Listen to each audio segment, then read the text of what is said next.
Hello good evening welcome to Adda 24/7 Malayalam YouTube channel. അപ്പോൾ ഇന്നത്തെ session നമ്മുടെ RRB NTPCയുടെ ഇമ്പോർട്ടൻറ്റ് ടോപ്പിക്സുകൾ ഏതൊക്കെയാണ്, ഓരോ സെക്ഷനിൽ നിന്നും നമ്മൾ പഠിക്കേണ്ട ഇമ്പോർട്ടൻറ്റ് ടോപ്പിക്സുകൾ ഏതൊക്കെയാണെന്നുള്ളതാണ് ഞാൻ ഡീറ്റെയിൽ ആയിട്ട് പറയാൻ പോകുന്നത്.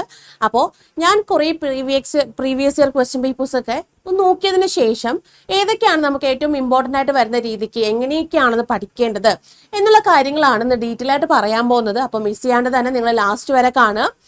ഓക്കെ, അപ്പോൾ നമുക്ക് എന്തായാലും നമ്മുടെ സെഷനിലേക്ക് പോവാം. അപ്പോൾ ആദ്യം നമ്മുടെ എക്സാം പാറ്റേൺ എന്ന് അറിഞ്ഞിരിക്കുക. ഇപ്പോൾ നമ്മുടെ ഗ്രാജുവേറ്റ് ലെവലിലായിരുന്നാലും അണ്ടർ ഗ്രാജുവേറ്റ് ലെവലിനായിരുന്നാലും നമുക്ക് പാറ്റേണുകൾ ഒരുപോലെ തന്നെയാണ്, മാർക്ക് ഡിവിഷൻസ് ഒരുപോലെ തന്നെയാണ്, മാർക്സുകളും ഒരുപോലെ തന്നെയാണ്. അതായത് നമുക്കിപ്പം നോക്കുകയാണെങ്കിൽ RRB NTPC സ്റ്റേജ് വൺ നമുക്ക് നോക്കുകയാണെങ്കിൽ മാത്സ്, ഇന്റലിജൻസ്, റീസണിങ്, അവയർനെസ്, അങ്ങനെ ടോട്ടൽ 100 ക്വസ്റ്റ്യൻ 100 മാർക്ക് 90 മിനിറ്റ് ആണ് വരുന്നത്. ഇനി CBT 2 ആണെങ്കിൽ maths, reasoning, awareness 120 questions 120 mark, അതും 90 മിനിറ്റ് ആണ് നമുക്ക് അവിടെ ആ ഒരു ടൈമിംഗ് വരുന്നത്. അപ്പം ഡീറ്റെയിൽ ആയിട്ട് നമ്മുടെ എക്സാം പാറ്റേൺ നിങ്ങൾ മനസ്സിലാക്കുക. രണ്ടിലും നമ്മൾ പഠിക്കേണ്ടത് ഒരേ കാര്യം തന്നെയാണ്. അഡീഷണൽ ആയിട്ട് ഒരു സബ്ജക്റ്റോ ഒരു കാര്യങ്ങളോ ഒന്നും നമുക്ക് അവിടെ വരുന്നില്ല. അപ്പോൾ നമുക്ക് പഠിക്കേണ്ടത് ഒരേ കാര്യം തന്നെയാണ്. രണ്ട് CBT 1 ആൻഡ് CBT 2 ആകുമ്പോൾ കുറച്ച് ക്വസ്റ്റ്യൻസിൽ അങ്ങോട്ടും ഇങ്ങോട്ടുള്ള വ്യത്യാസം മാത്രമേ ഉണ്ടാവുള്ളൂ. അതുപോലെ ഗ്രാജുവേറ്റും അണ്ടർ ഗ്രാജുവേറ്റ് ലെവൽ ആകുമ്പോഴും സെയിം സിലബസ് തന്നെയാണ്, സെയിം പാറ്റേൺ തന്നെയാണ്. അവിടെയും ക്വസ്റ്റ്യൻസിലുള്ള അങ്ങോട്ടും ഇങ്ങോട്ടും ഒരു ക്വാളിറ്റി അങ്ങോട്ടും ഇങ്ങോട്ടും മാറ്റം ഉണ്ടാവും എന്നുള്ള ഒരു കാര്യം മാത്രമേ അതിനകത്ത് വ്യത്യാസം വരുന്നുള്ളൂ. ഇനി എന്തൊക്കെയാണ് നമുക്ക് പഠിക്കേണ്ടത് ഡീറ്റെയിൽ ആയിട്ട് നമുക്ക് നോക്കിയാലോ. ഇപ്പൊ സിലബസ് പ്രകാരം നമുക്ക് ഒഫീഷ്യലി നമുക്ക് തന്നിട്ടുണ്ട് മാത്സിന്റെ എന്തൊക്കെയാണ് പഠിക്കേണ്ടത്, റീസണിങ് എന്തൊക്കെയാണ് പഠിക്കേണ്ടത്, അങ്ങനെ ഡീറ്റെയിൽ ആയിട്ട് തന്നെ നമുക്ക് തന്നിട്ടുണ്ട്. അതിലേറ്റവും ഡീറ്റെയിൽ ആയിട്ട് വരുന്ന ഒരു ടോപ്പിക്കുകൾ ഞാനിവിടെ പറയാം. Number system, decimals, fractions, LCM, HCF, ratio and proportions, percentage, mensuration, time and work, time and distance, simple and compound interest, profit and loss, elementary algebra, geometry, trigonometry, elementary statistics, etc. Okay, ഇതിൽ number system, decimals, fractions, LCM, HCF ഇത്രയും basic ആയിട്ട് വരുന്ന കാര്യങ്ങളാണ്. അത് must ആയിട്ട് നമ്മൾ പഠിച്ചിരിക്കണം. Basics ആണ്, അത് മസ്റ്റ് ആയിട്ട് നമ്മൾ പഠിച്ചിരിക്കുക. അത് വച്ചിട്ടാണ് ബാക്കി ഇപ്പൊ പെർസെൻറ്റേജ്, അതുപോലെ ആവറേജ്, റേഷ്യോ ആൻഡ് പ്രൊപ്പോർഷൻ, ഇതെല്ലാം ഏറ്റവും ബേസിക് ടൂളുകളാണ് മാത്സിന്റെ. അപ്പോൾ അത് നമുക്ക് മസ്റ്റായിട്ടും അറിഞ്ഞിരിക്കണം. ഈ കാര്യങ്ങൾ നമ്മൾ കറക്റ്റായിട്ട് അറിഞ്ഞിരുന്നാൽ മാത്രമേ നമ്മൾ അങ്ങോട്ട് പോകുമ്പോൾ ടൈം ആൻഡ് വർക്കും ടൈം ആൻഡ് ഡിസ്റ്റൻസും അതുപോലെ തന്നെ സിമ്പിൾ ഇൻട്രസ്റ്റ്, കോമ്പൗണ്ട് ഇൻട്രസ്റ്റും കാര്യങ്ങളൊക്കെ നമുക്ക് ചെയ്യാൻ പറ്റില്ല, പ്രോഫിറ്റ് ആൻഡ് ലോസും ഒക്കെ നമുക്ക് ചെയ്യാൻ സാധിക്കുള്ളൂ. അപ്പോൾ ഇത് നമ്മൾ വ്യക്തമായിട്ടും ഇത്രയും കാര്യങ്ങളും നമ്മൾ പഠിച്ചിരിക്കണം. പിന്നെ മെൻസുറേഷനിൽ നിന്ന് നമുക്ക് എന്തായാലും ഒരു 2 to 3 ക്വസ്റ്റ്യൻസ് നമുക്ക് അവിടെ പ്രതീക്ഷിക്കാം. ടൈം ആൻഡ് വർക്കിലെ പൈപ്സ് ആൻഡ് സിസ്റ്റംസ് വളരെ ഇമ്പോർട്ടൻ്റ് ആണ്. അതിൽ നിന്ന് ഏകദേശം ഒരു 2 ക്വസ്റ്റ്യൻസോളം നമുക്ക് പ്രതീക്ഷിക്കാം. ടൈം ആൻഡ് ഡിസ്റ്റൻസ് ആണെങ്കിലോ അതിലെ ട്രെയിൻസ് വളരെ ഇമ്പോർട്ടൻ്റ് ആണ്, അതുപോലെ ബോർഡ്സും ഇമ്പോർട്ടൻ്റ് ആണ്. ട്രെയിൻസും ബോർഡ്സും നമുക്ക് ചോദിക്കാറുണ്ട്. ഒരു ക്വസ്റ്റ്യൻ നമുക്ക് മസ്റ്റായിട്ടും അവിടെ അത് പ്രതീക്ഷിക്കാവുന്നതാണ്. കൂടെ simple interest and compound interest 2 to 3 ക്വസ്റ്റ്യൻസോളം നമുക്ക് ചോദിക്കാറുണ്ട്. പ്രോഫിറ്റ് ആൻഡ് ലോസ് ആണെങ്കിലും 2 to 3 ക്വസ്റ്റ്യൻസോളം ചോദിക്കാറുണ്ട്. എലമെന്ററി ഓൾജിബ്ര നമുക്ക് 2 to 3 ക്വസ്റ്റ്യൻസോളം ചോദിക്കാറുണ്ട്. ജോമെട്രി ആണെങ്കിലും ട്രിഗണോമെട്രി ആണെങ്കിലും മിനിമം നമുക്ക് 2 ക്വസ്റ്റ്യൻസോളം നമുക്ക് അവിടെയും ചോദിക്കാറുണ്ട്. സ്റ്റാറ്റിസ്റ്റിക്സ് ആണെങ്കിൽ ഒരു ക്വസ്റ്റ്യനോളം നമുക്ക് അവിടെ പ്രതീക്ഷിക്കാനുള്ള കാര്യമുണ്ട്. സ്റ്റാറ്റിസ്റ്റിക്സും ചോദിക്കാറുണ്ട്. മീൻ, മീഡിയം, മോഡൊക്കെ വെച്ചിട്ടുള്ള ഒന്നോ അതിലധികമോ ക്വസ്റ്റ്യനുകൾ നമുക്ക് അവിടെ ചോദിക്കാം. അപ്പോൾ തന്നിരിക്കുന്ന ഏതൊക്കെ ടോപ്പിക്കുകളുണ്ടോ അതെല്ലാം നമുക്ക് ഈക്വലി ഇമ്പോർട്ടൻറ്റ് തന്നെയാണ്. അതിൽ ഈ ആദ്യത്തെ ഇത്രയും പറഞ്ഞ ടോപ്പിക്കുകൾ എന്ന് പറയുന്നത് വളരെ ബേസിക് ആയിട്ട് വരുന്ന ടോപ്പിക്കുകളാണ്. അത് നമ്മൾ നല്ലപോലെ പഠിച്ചു വെച്ചേക്കുക. അതിൻ്റെ ബാക്കി ആപ്ലിക്കേഷൻസ് ആണ് ബാക്കി വരുന്ന ടോപ്പിക്സുകൾ, കാര്യങ്ങളും അത് നമ്മൾ പഠിച്ചിരിക്കണം. അപ്പോൾ മാത്സ് നോക്കുകയാണെങ്കിൽ നമുക്ക് ഒന്നും തന്നെ അതിൽ നിന്ന് ഒഴിച്ചുകൂടാൻ പറ്റാതായിട്ടൊന്നുമില്ല. എല്ലാം നമുക്ക് വളരെ ഇമ്പോർട്ടൻ്റ് ആണ്. ഇതിനകത്ത് വരുന്ന വേറൊരു ടോപ്പിക്കാണ് DI. ആക്ച്വലി നമുക്ക് റീസണിങ്ങിന്റെ പോർഷനിലാണ് ഇട്ടിട്ടുള്ളത്.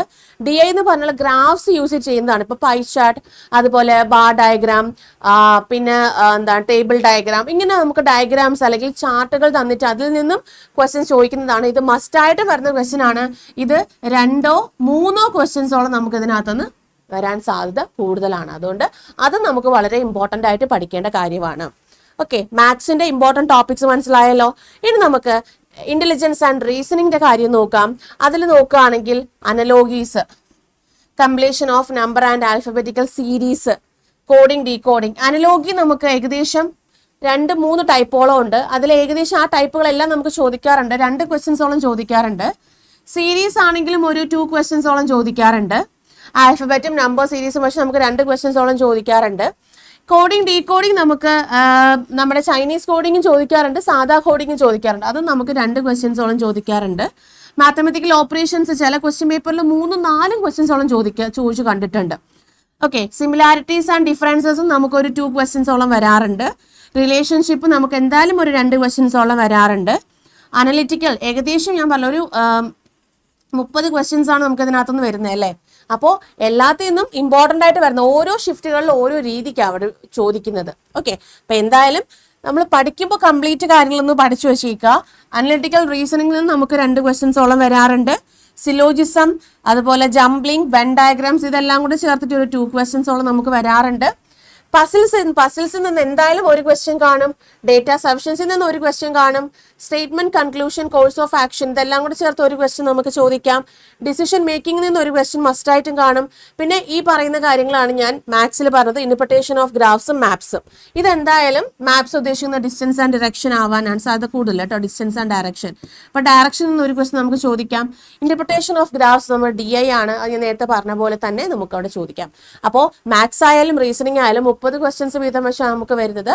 ആ 30 ക്വസ്റ്റ്യനും 35 ക്വസ്റ്റ്യനും വരുന്നുണ്ട്. അപ്പം അത് ഇതുപോലെ ഓരോ ചാപ്റ്ററിൽ നിന്നും ഈക്വലി ഇമ്പോർട്ടൻ്റ് ആയിട്ട് വരുന്ന ക്വസ്റ്റ്യനുകൾ അവിടെ നമുക്കുണ്ട്. ഓക്കെ, ഇനി നമുക്ക് നെക്സ്റ്റ് കറണ്ട് അഫയേഴ്സിന്റെ കാര്യമാണ്. Current affairs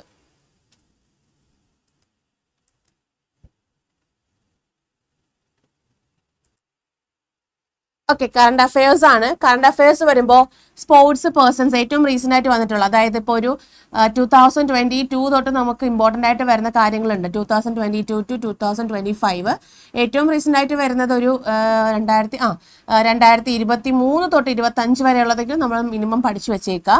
sports persons recent ആയിട്ട് വരുന്ന കാര്യങ്ങൾ നമ്മൾ വളരെ ഇമ്പോർട്ടൻ്റ് ആയിട്ട് പഠിച്ചു വെച്ചേക്കണം. നാഷണൽ ആൻഡ് സ്റ്റേറ്റ് സ്കീംസ് ഉണ്ട്, ഇൻഡെക്സസ് ഉണ്ട്, അവാർഡ്സ് ഉണ്ട്, അപ്പോയിന്റ്മെന്റ്സ് ഉണ്ട്, ബുക്സ് ആൻഡ് ഓതേഴ്സ് ഉണ്ട്, international summits, science and technology, important dates and themes, military exercise, പിന്നെ CM ഗവർണേഴ്സ് ഇപ്പം മാറിയിട്ടുണ്ടെങ്കിൽ, ക്യാബിനറ്റ് മിനിസ്റ്റേഴ്സ് ഇപ്പം മാറിയിട്ടുണ്ടെങ്കിൽ, ഇത്രയും കാര്യങ്ങൾ നിങ്ങൾ പഠിക്കാതെ പോകരുത്. ഇത്രയും കാര്യങ്ങൾ നമ്മുടെ കറണ്ട് അഫയേഴ്സിനകത്ത് നിങ്ങൾ ഉൾപ്പെടുത്തിയിരിക്കണം. Okay,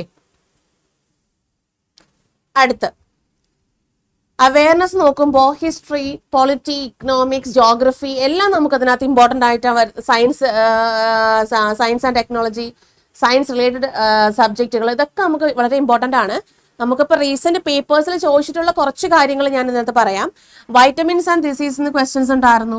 dams and mountain ranges ഉണ്ട്, national parks, solar system, first in India, world organisations, common abbreviations, basics of computer, famous personality of India, science research and technology.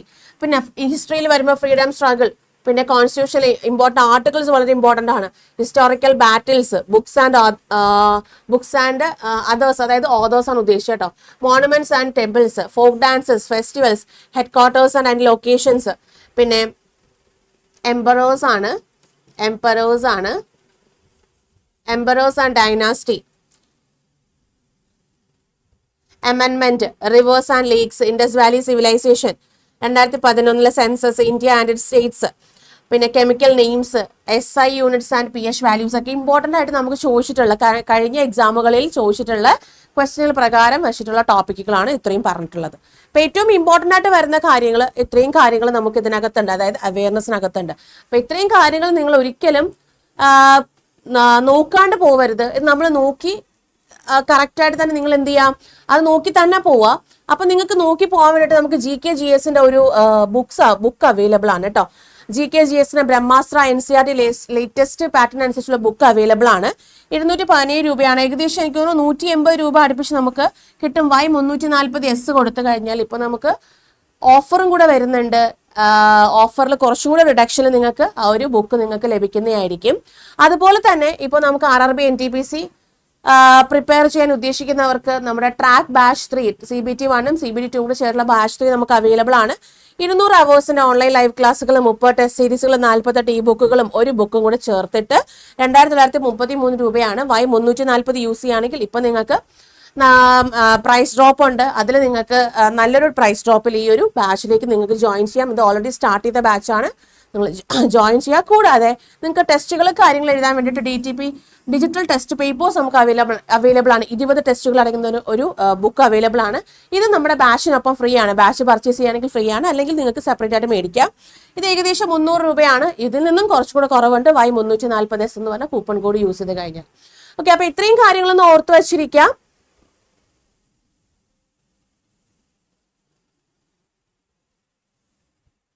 Okay, അപ്പോൾ ഇത്രയും കാര്യങ്ങളൊന്ന് ഓർത്ത് വെച്ചിരിക്കുക. നമുക്ക് എന്താണ് ഇമ്പോർട്ടൻറ്റ് ടോപ്പിക്സ് പറഞ്ഞു, എന്തൊക്കെയാണ് നിങ്ങൾ പഠിക്കേണ്ടതെന്ന് പറഞ്ഞു തന്നായിരുന്നു. ബുക്സും റെഫർ ചെയ്തിട്ടുണ്ട്, ബാച്ചും ഉണ്ട്. അപ്പോൾ നിങ്ങൾ ജോയിൻ ചെയ്യുക, കറക്റ്റായിട്ട് തന്നെ പഠിച്ചു പോവുക. അപ്പോൾ നമുക്ക് എന്തായാലും അടുത്ത ക്ലാസ്സിൽ പുതിയ ടോപ്പിക്കായിട്ട് കാണാം. നിങ്ങൾക്ക് എന്താണോ നിങ്ങൾക്ക് ഡൗട്ട് ഉള്ളത് നിങ്ങൾ താഴെ കമൻറ്റ് സെക്ഷനിൽ ചോദിക്കുക. അത് നോക്കിയിട്ട് അതിനനുസരിച്ച് ഞങ്ങൾ വീഡിയോസ് ചെയ്യുന്നതായിരിക്കും, അതിന് സംബന്ധിച്ച് വീഡിയോ ചെയ്യുന്നതായിരിക്കും. അപ്പോൾ എന്തായാലും നമുക്ക് അടുത്ത ക്ലാസ്സിൽ പുതിയ ടോപ്പിക്കായിട്ട് കാണാം. അപ്പോൾ അതുവരെയും താങ്ക് യു, ബൈ.